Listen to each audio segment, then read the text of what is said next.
poco la historia. A mí me gusta como que recrear un poco. Cada vez que voy leyendo me voy imaginando el ambiente y cómo olía y la cara de Simón y los gestos que hizo. Dios lo puso así en mi corazón y entonces yo imagino a esta mujer que escuchó que iba a estar en la casa de Simón, un fariseo que invitó a Jesús nada más a ver qué decía, pero Jesús dijo, órale, vamos. Le rogó que fuera para ver qué le sacaba. Entonces Jesús entró. Culturalmente el anfitrión tenía que darle un lebrillo para lavar sus pies, un saludo. Por ejemplo, en Argentina dan beso, los hombres dan beso, y no uno, dos. Y yo me sentía raro. Ya al final, después de 15 días, ya les daba beso a todos.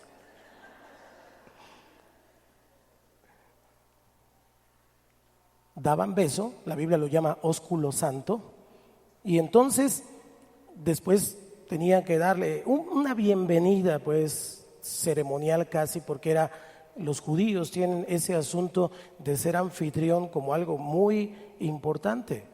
Pero Jesús entró y cuando viene esta mujer, ella pecadora, se entera de que estaba en la casa de Simón y entonces pues no era ni bienvenida porque primero no la invitaron. Segundo, era mujer y no podía estar en una reunión con hombres y ahí va, no le importó absolutamente nada. Pero además dijo, ¿qué le doy? Ojo con esto, la gente siempre va a buscar a Dios para ver qué le da a Él. Adoración no es qué me vas a dar, adoración es qué te voy a entregar, qué te voy a dar. Y esta mujer buscó, me imagino que buscó en su bolsota, como las mujeres que tienen unas bolsotas que sacan de ahí hasta su hijo, ¿verdad? De repente, chamaco, ¿dónde estás? Buscó en su bolsota ahí y encontró un frasco de alabastro, que ya de por sí el frasco era carísimo, pero además con perfume, que en ese tiempo era muy complicado hacer unos cuantos mililitros de perfume. Y dijo, esto, lo mejor, lo que yo tengo, se lo voy a entregar. Y vino y se lo dio a Jesús, lo puso ahí a sus pies, ni siquiera dijo con permiso. Imagine, estaban todos platicando y Simón diciéndole, haciéndole preguntas al maestro, y entonces de repente cuando se dieron cuenta, ya estaba la mujer ahí, a los pies de Jesús, adorándolo. Wow. Le expresó una profunda adoración que había en su corazón. ¿Alguien le dijo? Yo no veo en la Biblia que le dijo a alguien, oye, ve, allá está Jesús. Es algo que había en su corazón. Voy a hablar más profundamente de esto, pero quiero ir a otro ejemplo, a otra mujer. Parece que las mujeres son más sensibles a la adoración. Y voy a explicar por qué en un momento. Otra mujer, María, la hermana de Lázaro, ahí en Juan capítulo 12, versículo 2 al 8, ella también ungió los pies de Jesús. Esto ocurrió en casa de Simón el leproso. Este Simón no es este fariseo, este es otro Simón y esta es otra mujer. A veces se confunden esos dos pasajes como que es el mismo, pero no es el mismo, solo coinciden los nombres y que eran mujeres. Dice desde el versículo 2, y le hicieron allí una cena. Marta servía y Lázaro era uno de los que estaban sentados con él en la mesa. Entonces, aquí dice, María tomó una libra de perfume de nardo puro, de mucho, y ungió los pies de Jesús y los enjugó con sus cabellos, y la casa se llenó del olor del perfume. Cuando una persona adora, huele adorador. Y dijo uno de sus discípulos, Judas Iscariote, hijo de Simón, el que le había de entregar. Fíjese la hipocresía de Judas. ¿Por qué no fue este perfume vendido por 300 denarios y dado a los pobres? Pero dijo esto no porque se cuidara de los pobres, sino porque era ladrón y teniendo la bolsa sustraía de lo que se echaba en ella. Él agarraba el dinero. Entonces Jesús dijo, déjala, para el día de mi sepultura ha guardado esto, porque a los pobres siempre los tendréis con vosotros, mas a mí no siempre me tendréis. Ambas mujeres ambas mujeres se inclinaron ante Jesús, se inclinaron para poder tocar los pies del maestro. Recuerde que no había sillas como estas. Las mesas eran bajitas, más o menos de este tamaño. ¿Estamos aquí? Más o menos. Y entonces los discípulos se sentaban de esta manera, o la gente, y ya comían así y compartían así. ¿Me ven allá atrás? ¿No me ven? Levántense. Y entonces comían así, compartían. Significa entonces que esta mujer lo que hizo fue postrarse para poner el perfume en los pies de Jesús. Se inclinaron las dos. Postura tiene que ver entonces con una intención del corazón. Una intención del corazón. Cristo estaba ahí, doblándose literalmente sobre ellas mismas, poniéndose de frente, de tal modo que sus labios, que sus lágrimas, que su cabello cubrían los pies de Jesús. ¿Lo puede imaginar? Cubrían los pies del Señor. Entonces, esta era una oportunidad de demostrar su profunda devoción al Señor. Y entonces las dos hacían a un lado su vanidad. No importa lo que la gente dijera, no importa que ahí había puros hombres, no importa que no eran invitadas. Algunos aquí los invitaron y otros llegaron sin que nadie los invitara, pero el Señor los trajo. ¿Estamos acá? No importa.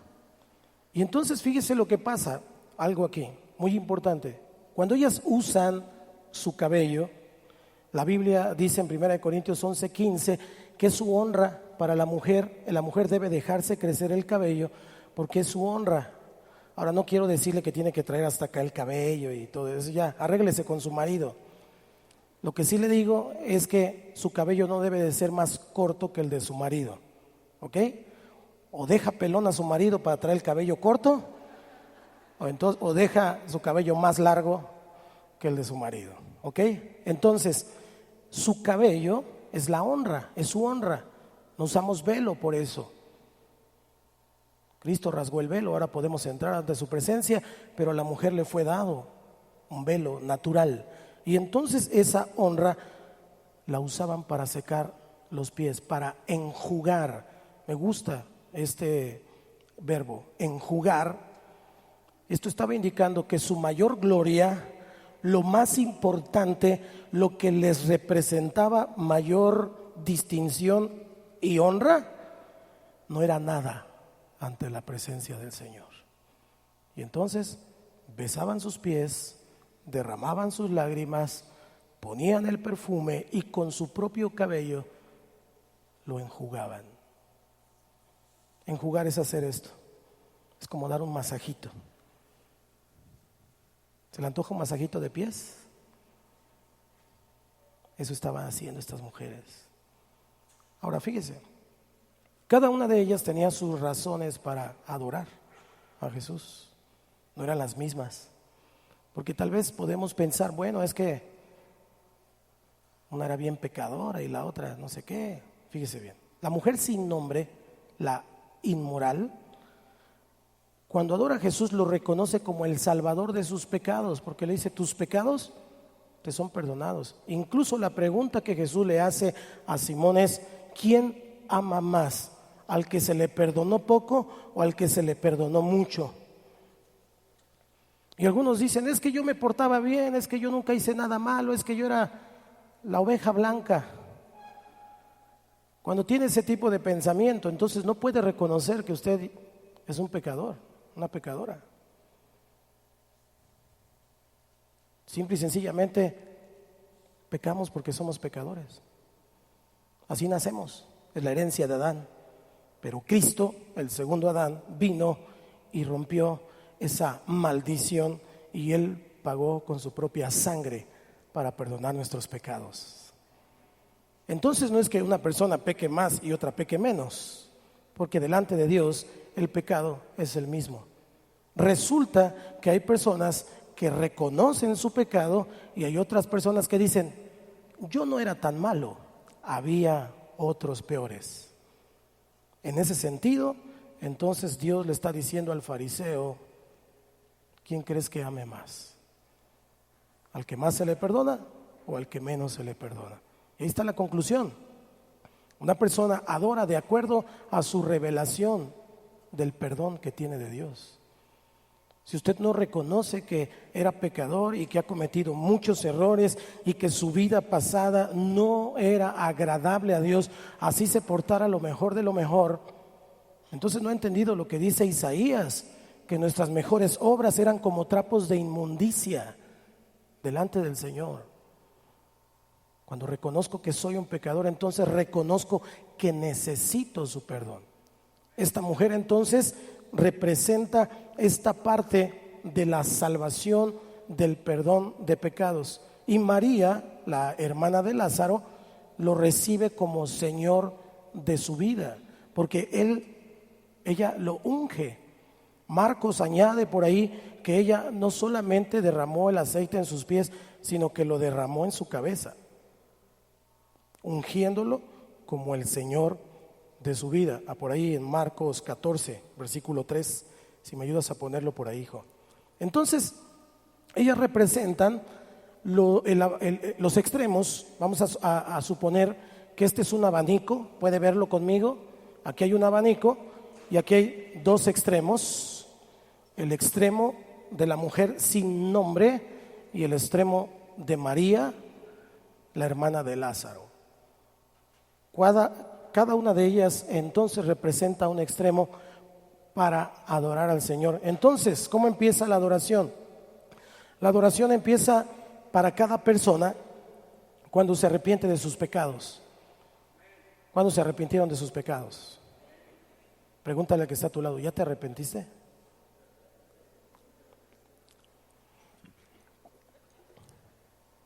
Ahora voltea con el que está al otro lado y dile: ¿seguro? Ok, nos hemos arrepentido de nuestros pecados. Ahí comienza nuestro tiempo de ser adoradores de Dios, porque antes de Dios adorábamos al palo, a la piedra, al carro, a la mujer, a los hijos, a los nietos y un montón de idolitos que teníamos antes. Pero cuando nos arrepentimos, venimos al Señor y entonces comenzamos a adorar, porque reconocemos que aún lo bueno que hacía, ni siquiera delante de Él tenía una cuestión de grandeza, porque el grande es Él. Porque si yo hacía algo bueno, lo hacía para mí y para que me reconocieran a mí, no para darle la gloria a Él. Entonces no valía, también era pecado. Salomón también dijo que todo es vanidad y que todo es pecado en ese sentido. Hasta que reconozco a Jesús, entonces lo que empiezo a hacer lo hago para su gloria, para su nombre, para su honra, y eso es adoración. ¿Estamos acá? Ahí empieza la adoración. Entonces, y después va avanzando en una intimidad con Dios, lee la Biblia, comienza a crecer, a madurar espiritualmente, y entonces se convierte en una persona que lo recibe como su Señor. No nada más su Salvador, sino también su Señor. Esto entonces nos está diciendo que tu manera de adorar, mi manera de adorar, refleja en dónde estoy parado con el Señor. Si lo mide como una aguja, este abanico, quiere saber su relación con Dios, entonces mida su nivel de adoración. María, después de seguirlo por un tiempo, caminó con Él, conoció sus enseñanzas, vio sus milagros, había reflexionado ella en su vida, en el mensaje de Cristo, y entonces en aquel momento, ahí en la casa de Simón el leproso, ella tomó esta libra de nardo, y cuando dice el nombre y la cantidad, significa que era muy, muy costoso, y lo derramó sobre el Señor en su cabeza, ungiéndolo y recibiéndolo como el Señor. Esto te dice entonces que tú puedes recibir a Jesús como tu Salvador, y Cristo perdona tus pecados, pero eso no te convierte automáticamente en que Cristo sea tu Señor. El Salvador me conviene, El Salvador me perdona, me limpia.